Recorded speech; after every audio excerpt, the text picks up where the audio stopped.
Coming to you from deep within the heart of Texas in our secret underground bunkers, it's the New Republic Radio Show. Welcome to the November 11th New Republic Weekend Show. I'm your host, Keith Clark, and we have got a great show lined up for you tonight. Some of the topics we're going to be talking about is going to be secession, whether or not Texas and Louisiana should secede. We're also going to be touching on separation of news and state. So much has come up about that with the recent elections. We definitely will be talking about that for a good bit. Coming up in our liberal nonsense segment, Democrats prepare to let Bush tax cuts expire before taking bad deal. We're going to be touching on that and what's really going on in the liberal blogosphere and how that's affecting the vote and future ideas and thoughts on the Democratic and Republican parties.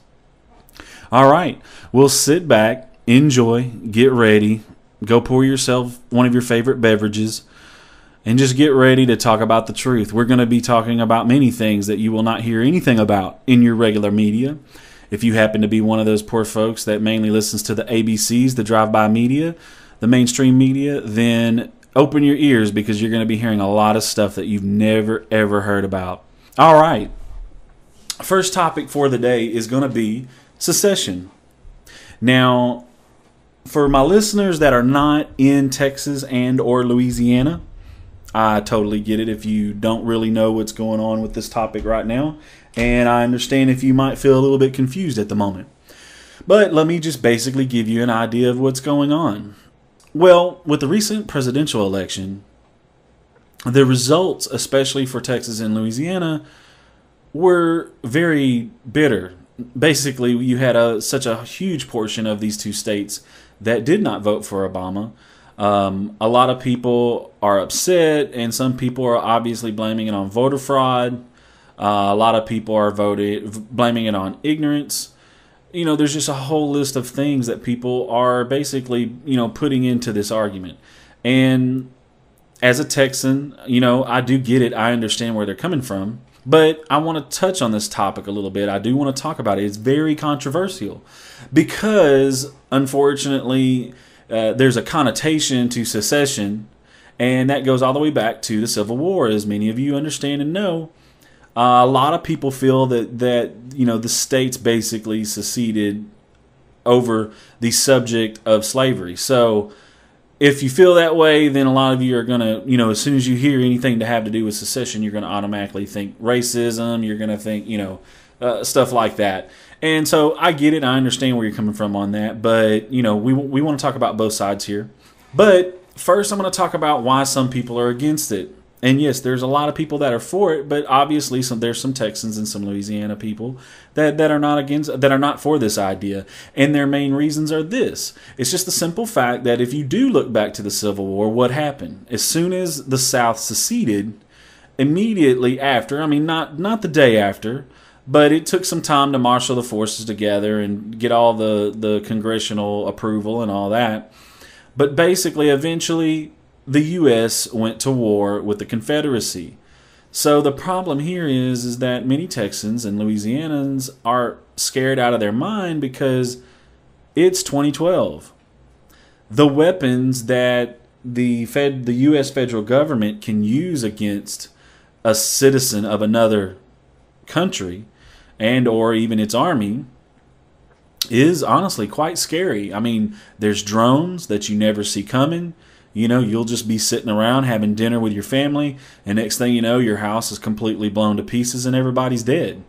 There are tanks and helicopters, and one of the biggest fear factors, some of you might not realize this, but if you talk to any of the insurgents for any particular reason, let's say you're interrogating or whatnot, but when you talk to them, you speak to them one after the other, they always talk about, they can deal with soldiers, they can deal with all the other stuff, but the one thing that they cannot deal with is the planes. Because it's a scary thought, it's a scary sound, it's basically death raining down on you from above. And there's just nothing that you can really do about it. And again, the U.S. has that ability. It has that power. So if Texas and Louisiana, or either just one state or the other, were to secede, a lot of the citizens are just scared to death that what would happen is now all of a sudden the federal government would not have this huge tax base that Texas and Louisiana represents, and then of course they're going to do whatever they can in their power to get that money back. Unfortunately, they're just realistic, and that's going to lead to a lot of deaths. So I totally, I get that. I understand it. I myself would not want to fight against a plane or a drone, and even a tank is just a bad call. But that's what they're thinking. The people that are actually for it, the ones that are kind of for it, but they're still going to, vote against it or talk against it. That's basically what's in their minds. Then you also have the question of how would you actually do it, because of the fact that, look, we've got military bases, but they're American military bases. Yes, a large portion of troops come from Texas and Louisiana, so you would have a huge exodus as far as manpower out of the U.S. government's army. But the problem is guns, tanks, planes, etc., etc. So how would that really work? That would be a difficult issue. Also, there's the fact of money. But a lot of the thinkers that we have here in Texas and Louisiana have really come up with a good idea, and it's just the simple fact that we as a state, both Louisiana and Texas, could back our money up with oil.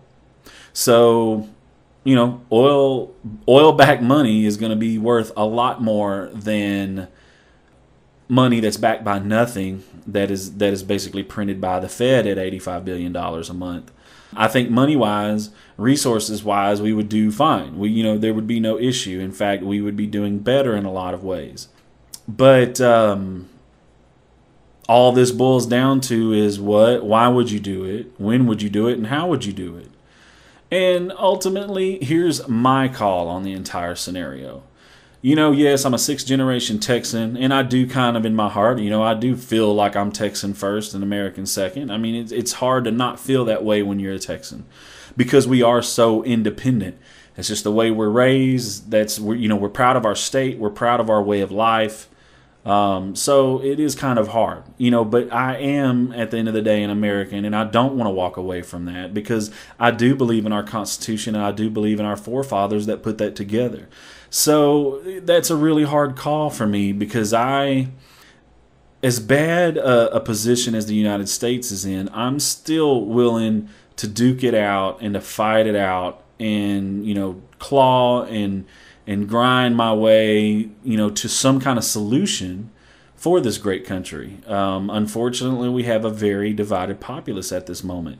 And that is bad, but it's not so bad except for how that's going to affect our policies. And that's going to affect our policies by basically causing a standstill. Because one side is elected to truthfully say no to the other side that was elected by the other groups, which was in turn elected to say no to the other side that was there. So it's basically a horrible situation that we have. And I would rather stick to our guns right now and try to make this work out and see if we can stick through it and see if we can get, through to the light at the end of the tunnel and make this a great country again. And why do I say it's not necessarily a great country anymore? It's because we're wallowing in debt. We've made some very poor decisions. We've wasted a lot of hard-working people's money, and we don't seem to care. And we seem to keep lumping up more and more debt. We keep bailing more and more people out. We keep giving more and more people handouts that don't need handouts. We keep funding programs that are just too large and too big to do what they were firstly designed to do. And we have, and I mean, yes, there are individuals that believe this, but I'm saying as a whole, we don't have the will to go back and trim those programs and trim those entities and cut back the money where it really needs to be cut back, so that we cannot be basically forcing our citizenry into slavery. Because if you really think about it, that's kind of in effect, and I don't mean, I hate to use hyperbole on you, but it is almost truth, and it's almost poetic, because many of you that I'm talking to right now, you are working 5 to 10 days per month for free. And what I mean by that is 5 to 10 days of that money that you're working for, is coming out of your check, and it's going to local and the federal government. And unfortunately, that's not really fair. Not that amount, not that much money. I mean, you and we have families, we have needs, and it's not just that we're greedy and we want a new car, we want a new house or a new boat or, whatever it is, or we want to just go and invest it in something and make more money of it. It's not necessarily that. It's honestly just the simple fact that we have family that has needs. I have extended family that could use an extra $500 here and there.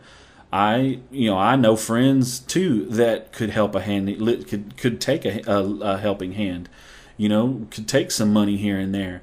And if the government was not taking it from me in such large amounts, I could provide for them. I could really help them out.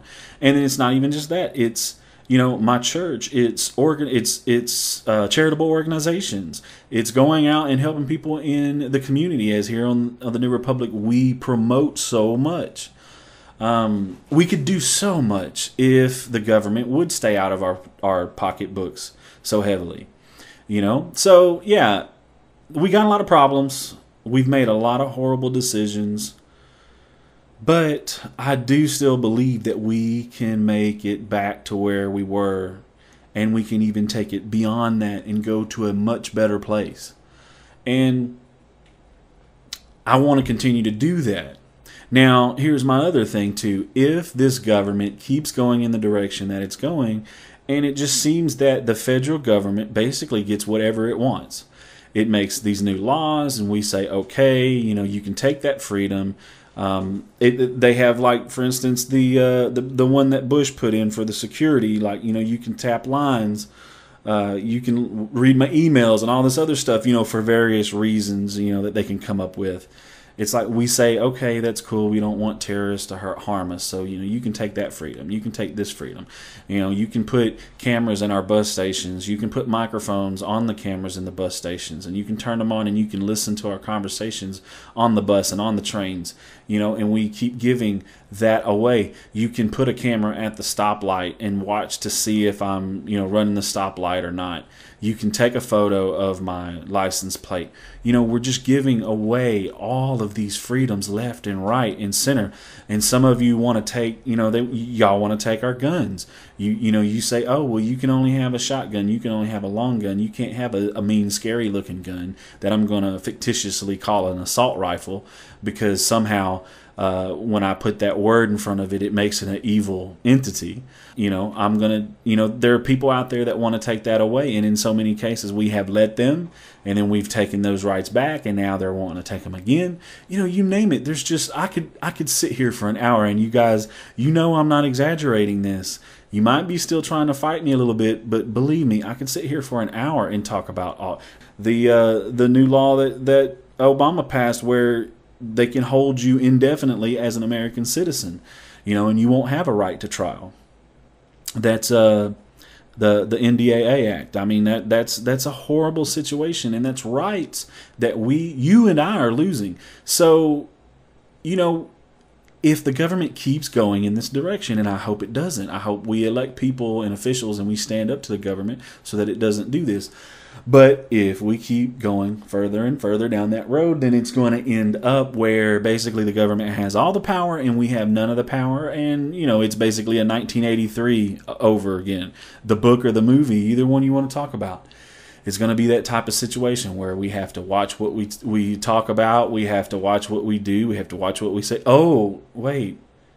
Don't we have to already do that now? Because they're listening to us on the buses. They're listening to us on the subways. There's political correctness. We can't say certain things a certain way because it'll offend some. Oh my gosh. Effectively we are. We're so close to living that 1983 book. I mean, it's not, yes, it's a little bit of hyperbole, but if you really think about it, look at how close we are. All I'm saying is, if we keep going down that road, 5 or 10 years, whatever, 15, 20, 50 years, I don't know, whatever.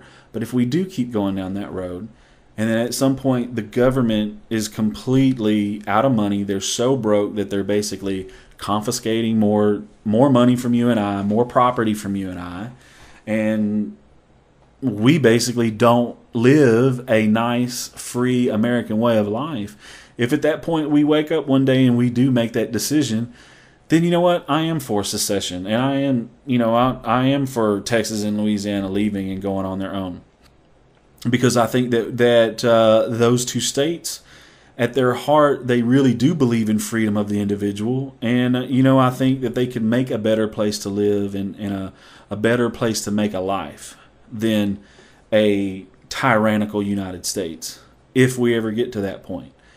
And in that case, how would we go about doing that, you ask? Because I spoke before about the whole simple fact of like the Civil War. Once that tax base, once that money, once that manpower, because so many Texans and Louisianans serve in the military, once that manpower is gone and that money is gone, guess what's going to happen? Yes, they're going to come after us. And they're going to do what it takes to bring us back into the fold and get that money back. So, you asked me, Keith, how do we keep the government from how do we keep the United States from at that point turning it into a civil war and killing millions and millions of citizens and Texan and Louisiana soldiers? Well, there's really only one way that we can do that right now. It's a horrible way, and it's a very distasteful way, but it's the only real way that we could do it and ensure safety for everybody. And that's a simple fact. The Texas or the Louisiana governor and or them together would have to create a secret program, say, for instance, with the rainy day money that we have in Texas, and they would have to literally, this is going to sound horrible, but they would have to build a bomb, an atomic bomb. It's very simple to do. You just need your plutonium, your uranium, whatever particular ingredient you're gonna make it out of. You put those together. You use a shotgun igniter and precisely timed high explosives. You wrap that around the sphere of those two so that you can shoot with the shotgun igniter the two pieces that you need to basically make the nuclear explosion. Well, and you can put that either in a device or you can put it in a missile. It's not that hard to build a missile in 2012. One of our own companies, I can't remember, it was founded by the owner of ID, the software company. I believe it was like Armadillo Air or something. But anyway, he was trying to go for that Type X contest where you basically had to, launch your aircraft, your space vehicle into the atmosphere and bring it down and land it, and it had to be reusable. I mean, we have the technology to basically make a missile, and we're going to have to turn around and say, look, we're seceding. We want to do it peacefully. We'll work it out any kind of way that y'all need, but we don't want to go to war. We don't want anybody to die. We don't want to lose a single soldier. We don't want to lose a single civilian. So, as long as we go about doing this, we will not launch this missile that is aimed at Washington, D.C. And that's a horrible way to talk about it. It's a horrible way to think about it. But that's the only peaceful way to do it. And it's for that particular country of Texas and Louisiana to have their own nuclear arsenal. And I know I probably opened a huge can of beans here. And I don't mean to give people ideas, to be mean. I'm not saying that we need to do it. I'm just telling you it's the only way that you could safely do it. Now, I don't think now is the time nor the place for Texas and Louisiana to be seceding. I just wanted to address it because there's so many people talking about it. You turn on the talk shows in the Texas area and in the Louisiana area, and that's what you're hearing about over and over and over again. That's what the people are calling in about. That's what they're talking about. There's online petitions for it. So I just bring it up because it's a pertinent topic to this time. Unfortunately, the presidential election kind of set it off because there were so many people trying to go for the Republican down, in this area, in the Texas and Louisiana area, and unfortunately, we didn't get what we wanted. They didn't want to get 4 more years of Obama, and that's what they got.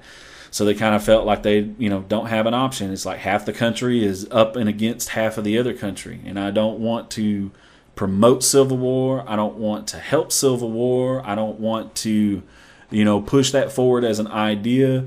I am a thinker, as many of you know. If you give me a question, I'm going to give you an answer.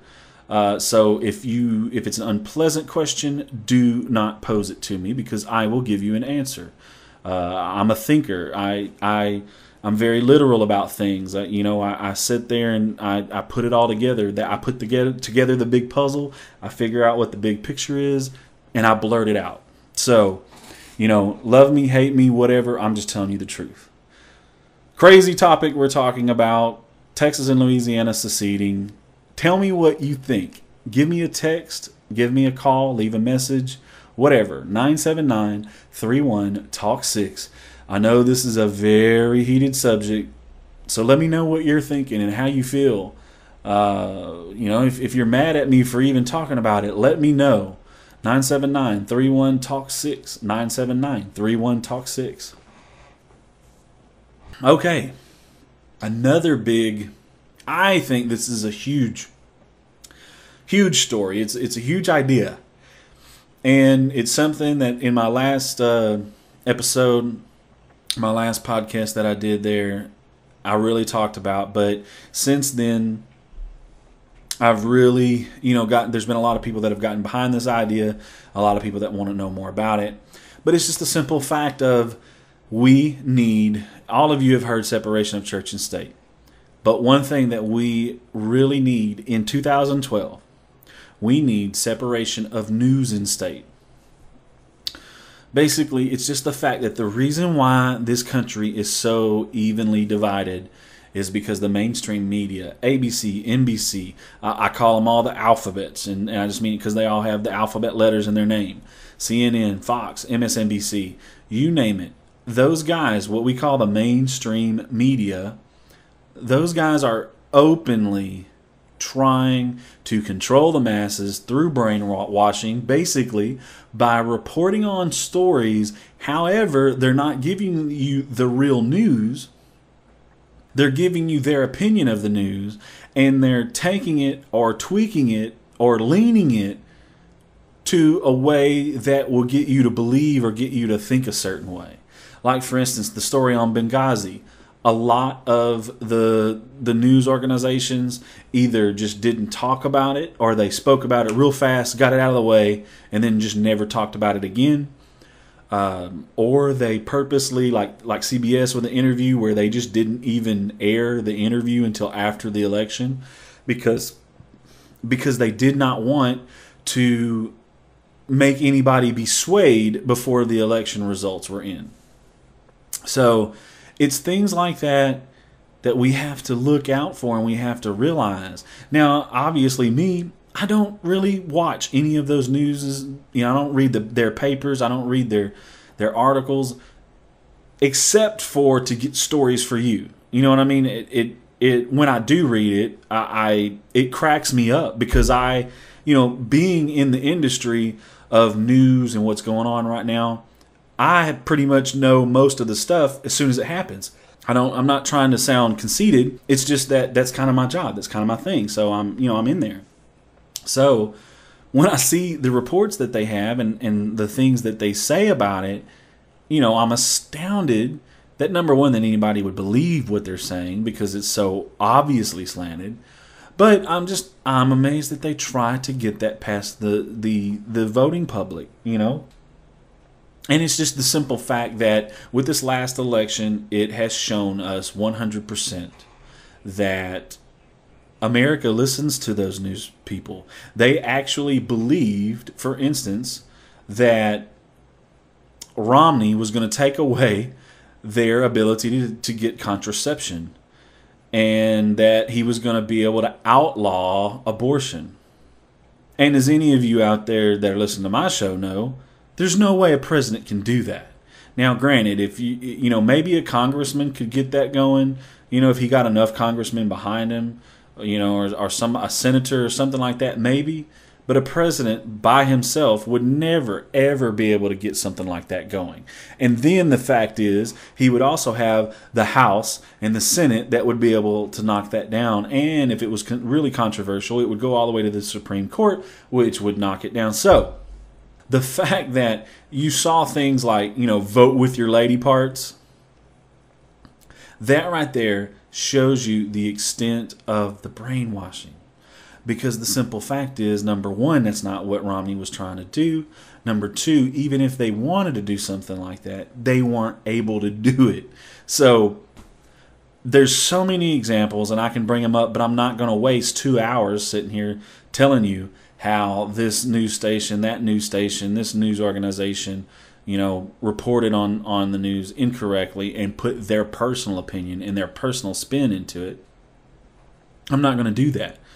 But, what I might do, and what we're trying to do is we're trying to maybe do a collaboration and get a group, an organization together to literally do that, to rate how the news agencies report on certain stories. And maybe if they just do something like once per month and they rate the different news agencies on their accuracy and or just their willingness to report certain stories. Because sometimes they just bury stories. They just don't talk about them. But if we could come up with an organization like that, even if we came up with advertisements, a grassroots group that could put together some money and some time and do advertisements that show, a quick 30-second advertisement that shows how biased these news affiliations are. And basically promoted alternative news, because there is tons of alternative news. There's so many websites out there. The Drudge Report, the Daily Caller. I can give you a list of 20 websites, not off the top of my head, but that I have in my folder that I go through and check for stories and check truth on stories. But the thing is, there's shows like my show. Obviously, I'm going to promote the New Republic. But there's shows like me that are going to tell you about the truth. And then I'm also, yes, we tell you about the truth. And then I'm going to tell you about what my opinion is. But you're going to know very quickly what the truth is, what the facts are, basically. And you're going to know the difference when I'm telling you what my opinion is. But anyway. There's other talk shows out there. Michael Savage, one of my favorite shows. He's very, to the point. He tells that sometimes it's kind of ugly, and it hurts people's feelings, but it's the truth. And 9 times out of 10, the truth hurts. There's also, for instance, like The Blaze, Glenn Beck's network, that's really starting to do like gangbusters. I know a lot of you people don't like him. I'm not his biggest fan because I think he's what most of you won't think. I think he stops too soon. I think he pulls punches, because if it were me doing that story, I would get down to the nitty gritty, and I don't care how many people's feelings it hurts, and I don't care how many people turn my show off because they don't agree with me. I don't care. It's the truth. But unfortunately, Glenn Beck, sometimes he pulls the punches because he's just trying to stay in the ratings game. I get it. I understand it. But that's the reason why he's not one of my favorites. But he does a good job, and he is one of the, what you want to call the good guys out there just trying to get the truth out. But we've got to start a massive campaign, and to get an organization or a group together, a grassroots organization. We've got to organize this and get it together and get an entity out there that will combat the ABCs, the NBCs, the CNNs, and rate them on how far and askew they are when it comes to the truth. Because here's the simple fact.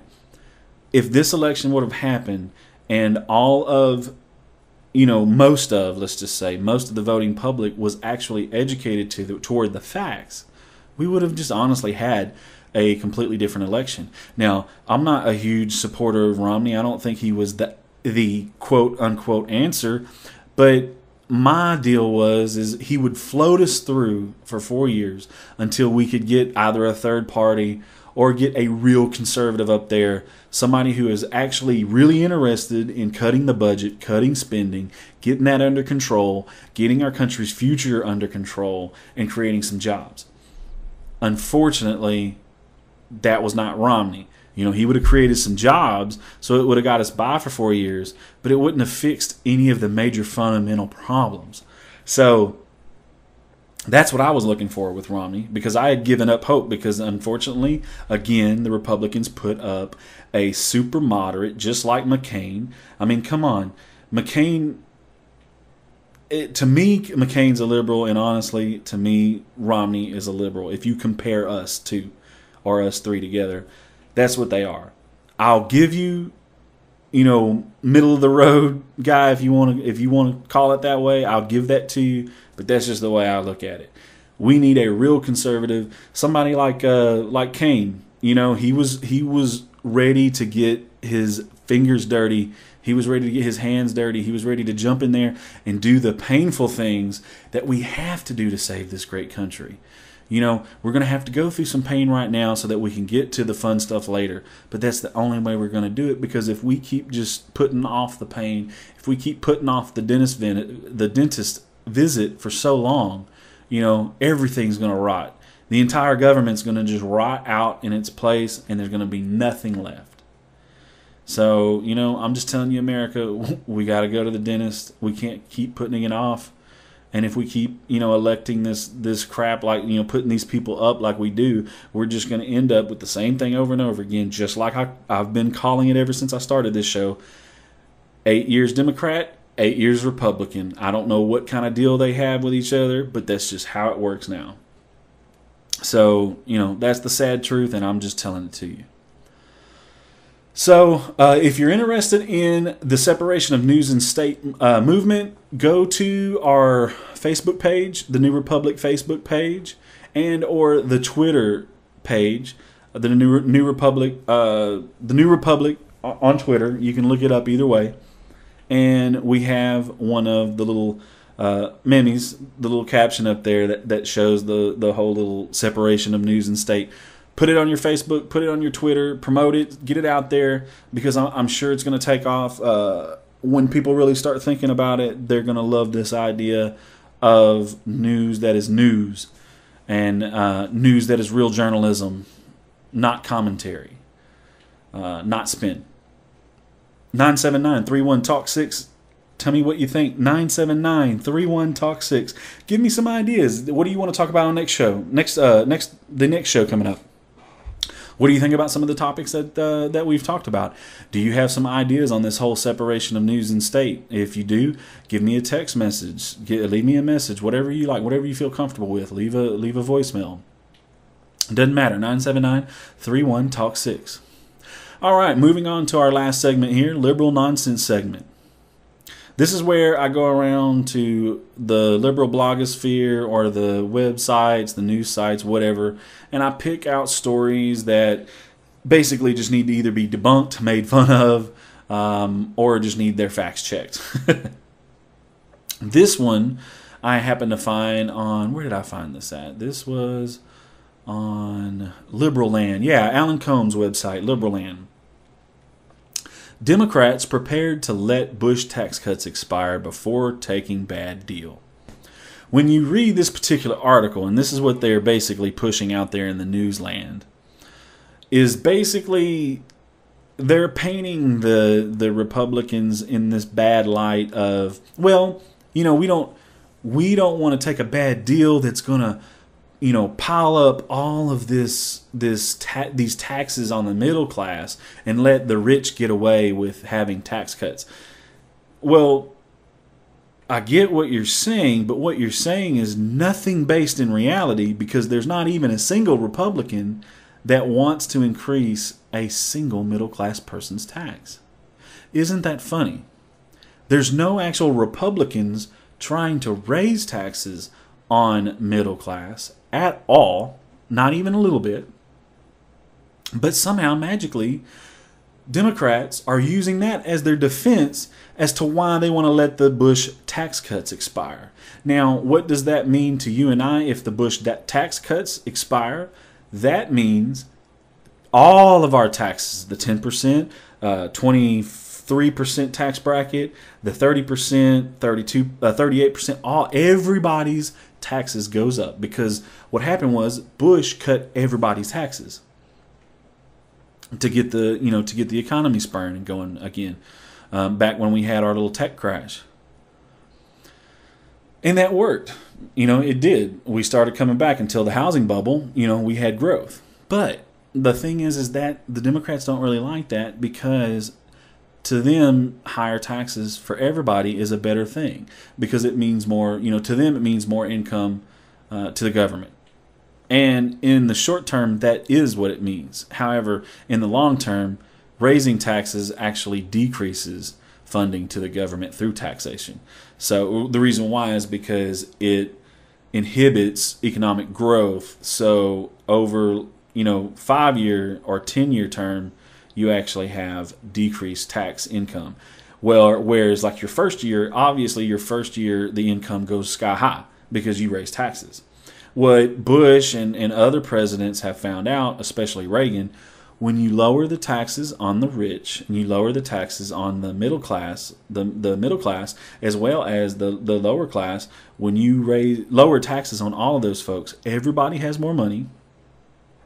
They spend more money. They invest more money. They hire more people if they happen to be in that position. So what happens is maybe not the first year. The first year doesn't necessarily see some huge tax increase, as far as income to the government. But what happens is over a 4, 5, 8, 10-year time frame, all of a sudden the government's making, billions and billions and billions and, up to trillions in dollars of taxes, because the economy is going, it's booming. Everybody's got good jobs. Everybody's got spending money. They got a little pocket in their, little money in their pocket, burning a hole in it. They want to go spend it on things. You guys remember the 80s, the late 80s. You guys remember the 90s and the early 2000s. You know what it's like to have a little bit of money and something to do with it.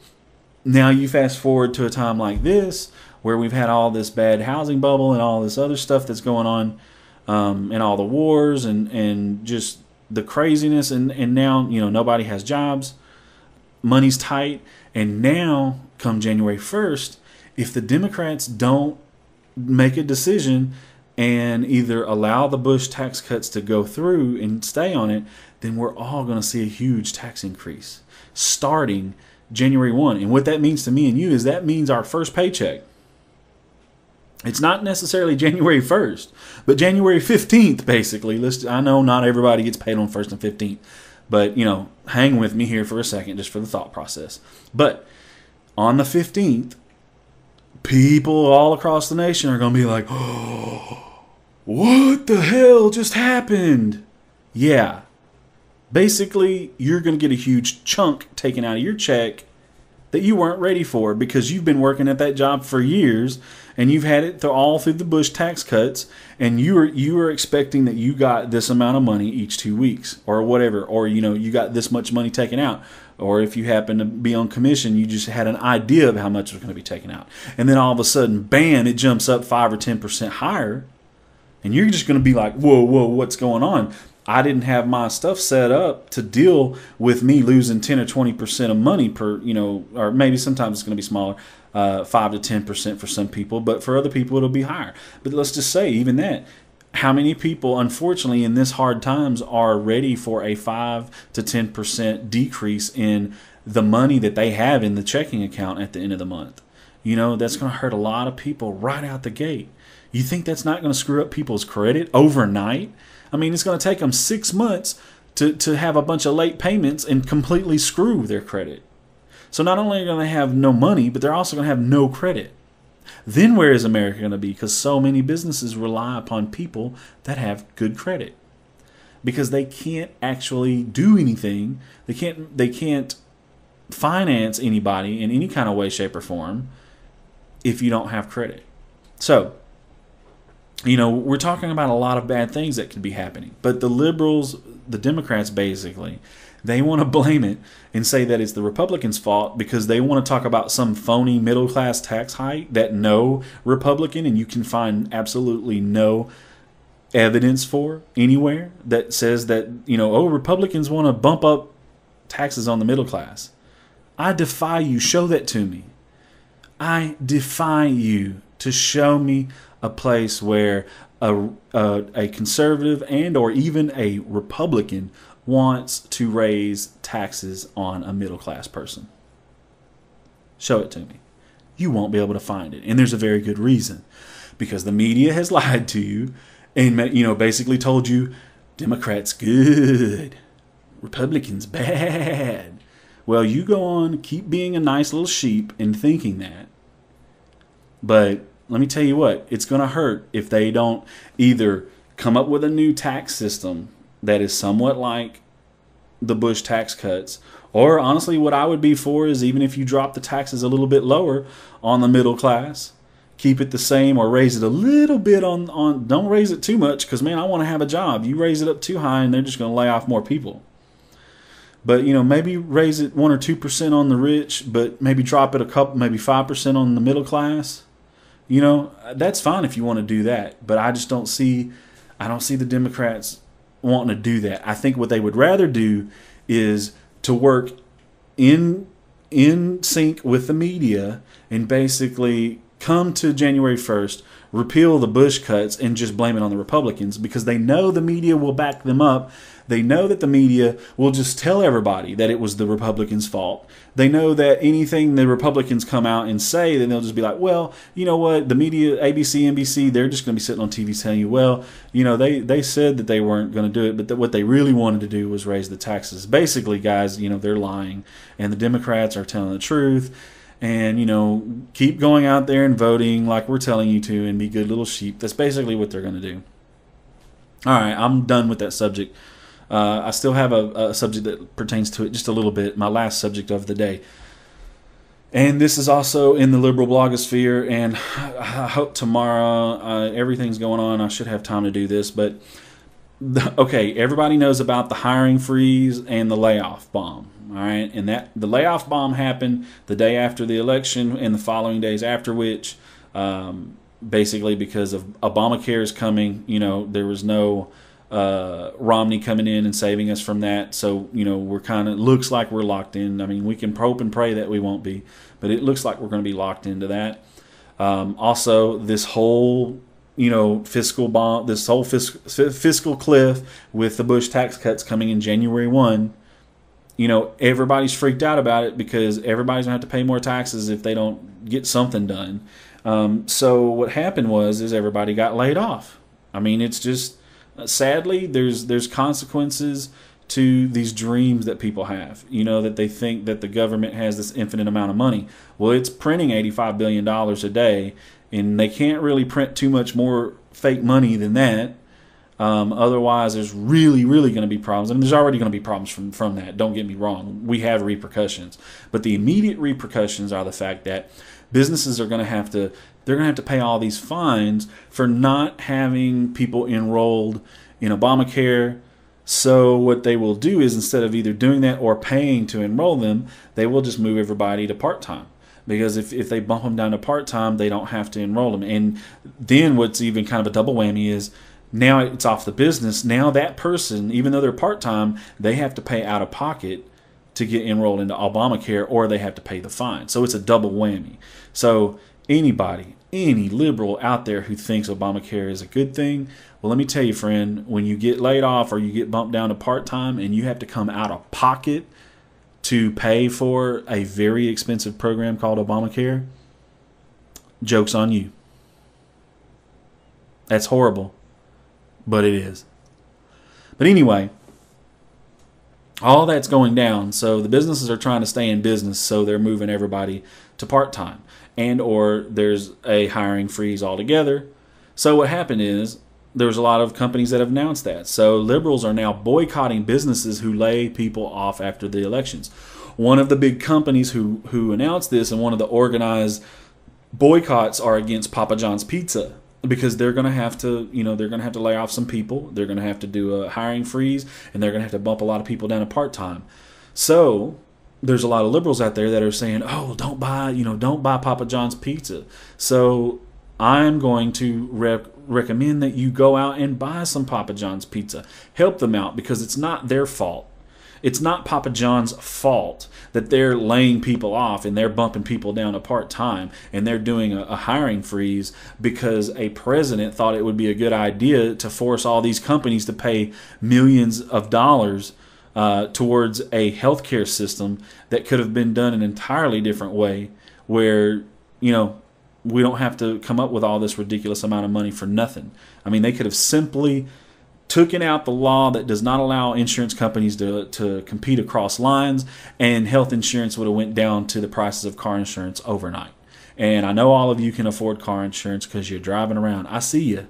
If you're riding dirty, oh well. But I know a whole bunch of you are actually paying, your insurance. So, that aside, don't be mad. Don't be mad at Papa John's. Don't be mad at Kroger's. Don't be mad at Red Lobster or Olive Garden or all those other companies out there that are getting laid off or are getting moved to part-time. Be mad at yourself. When you go into Kroger and you buy something, you buy some milk and some eggs and all that stuff, go up to when you're at the checkout and you're getting checked out and everything. You look at that young lady or that young man behind the register and you apologize and you tell them, look, I'm sorry. I really apologize that you're probably getting bumped down to part-time. That's my fault. I was misled by a lying media who is trying to control all of us. And I'm terribly sorry. And I will never do that again. You know what? And that might make them feel a little better. But they're going to have to go out and get that second job. Now, how does that make any sense? We're all going to basically be working part-time so that these companies can get around having to deal with Obamacare. And this is ridiculous. How can you have a career when you're working 29 hours a week? So anyway, I know, I'm really bumming out on your president there, but it's just a simple fact, man. So if you have liberal leanings or Obama is your man, all I'm asking is stop looking at him through rose-colored glasses. Stop listening to this media that is basically lying to you, because all you have to do is look up the facts. Get on the internet. Get on Google. It's a real easy thing to do. Check the facts. And never, ever believe anything that ABC, NBC, CBS, CNN, MSNBC, never, ever believe something that they say. And if you're watching Fox, pretty much the same goes, because, they're going to tilt things not to the right because they are moderate. Believe me. A lot of you liberals think that Fox News is they're so conservative. Yeah, my butt. I mean, Sean Hannity, who's come out, for immigration and all this other stuff, he's basically turning nuts on us right in front of our eyes. What's the other guy? The leprechaun. I can't think of his name. O'Reilly. Yeah. O'Reilly, he tries to play down the middle too much. He doesn't want to lose audience. He doesn't want to be mean to the liberals. So he pulls punches all the time, man. Screw that. Just tell the truth. It's going to hurt somebody's feelings. Deal with it. That's what the real world is. Screw politically correct. It's the real world. Suck it up. Anyway, I'm done with that subject. All right. Well, guys, I hope y'all had a great day today. Please go out and say thank you to some of our veterans out there. Today is a great day, Veterans Day in America. Go out and I know it's pretty late, but you know what? You can still do it tomorrow. I don't think they're going to mind. If you see a veteran, shake their hand, give them a salute, tell them thank you. I know at one of the Tea Party events that I went to, a very unique situation. At the beginning of the Tea Party meeting, group, whatever you want to call it, they asked veterans to identify themselves out in the crowd. And so there was a whole lot of veterans out there.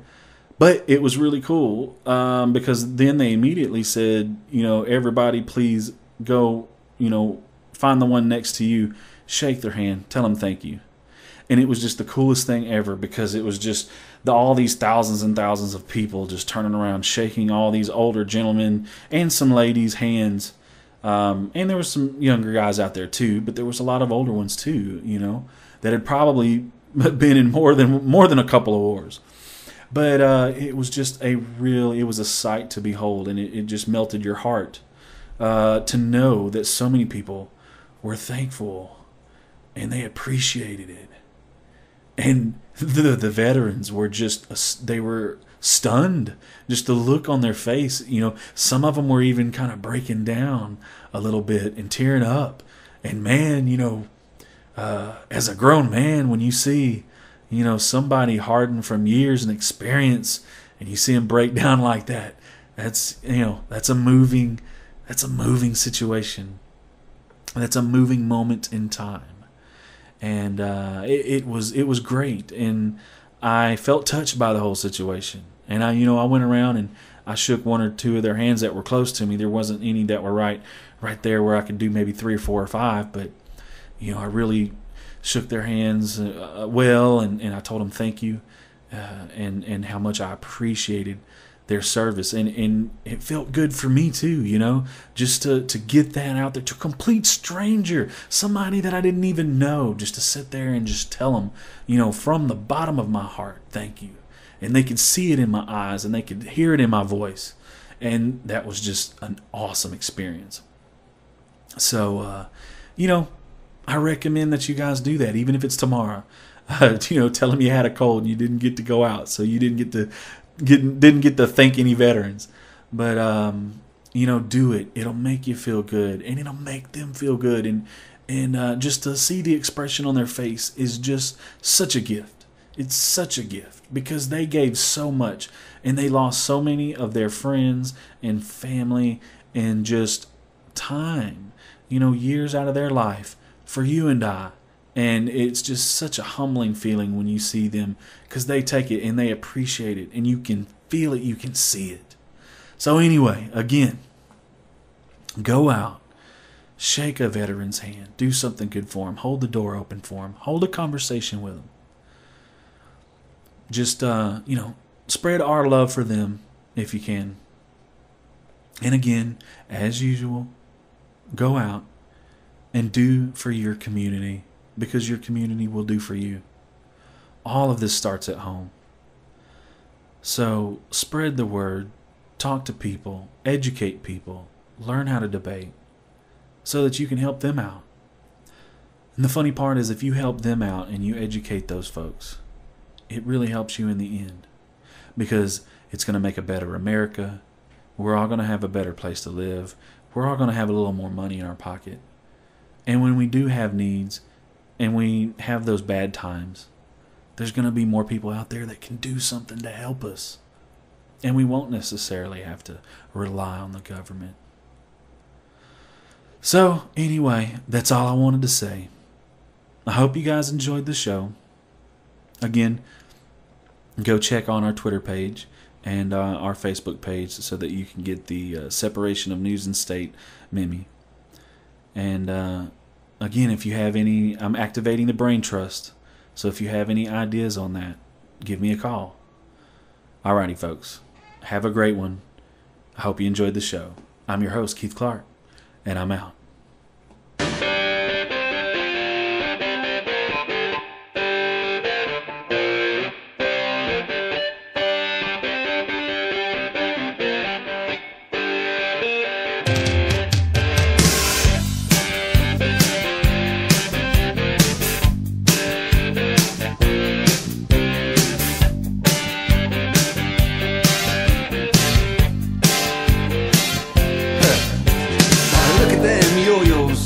The way you do it, you play the guitar on the MTV. That ain't working, that's the way you do it. Money for nothing and your chicks for free. Now that ain't working, that's the way you do it. Let me tell you, damn guys ain't dumb. Maybe get a blister on your little finger, maybe get a blister on your thumb. We got to install microwave ovens, custom kitchen deliveries. We got to move these refrigerators. We got to move these color TVs. The little faggot with the earring and the makeup, yeah buddy, that's his own hair. The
Oh, that ain't working. That's the way you do it. Get your money for nothing, get your checks for free. We got to install microwave oven, custom kitchen deliveries. We got to move these refrigerators. We got to move these color TVs.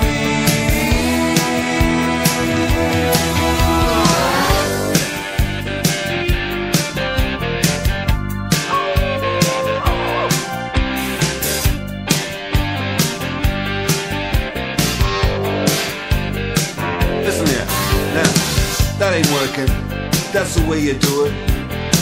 You play the guitar on your MTV. That ain't working. That's the way you do it. Money for nothing and your chicks for free. Money for nothing, chicks for free.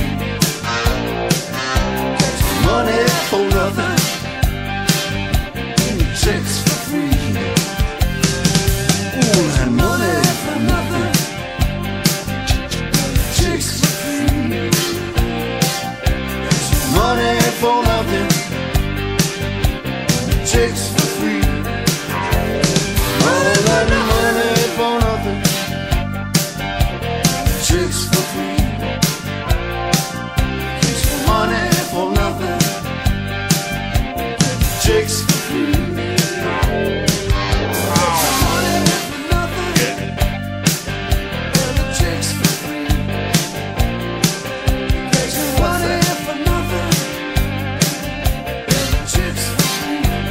Look at that.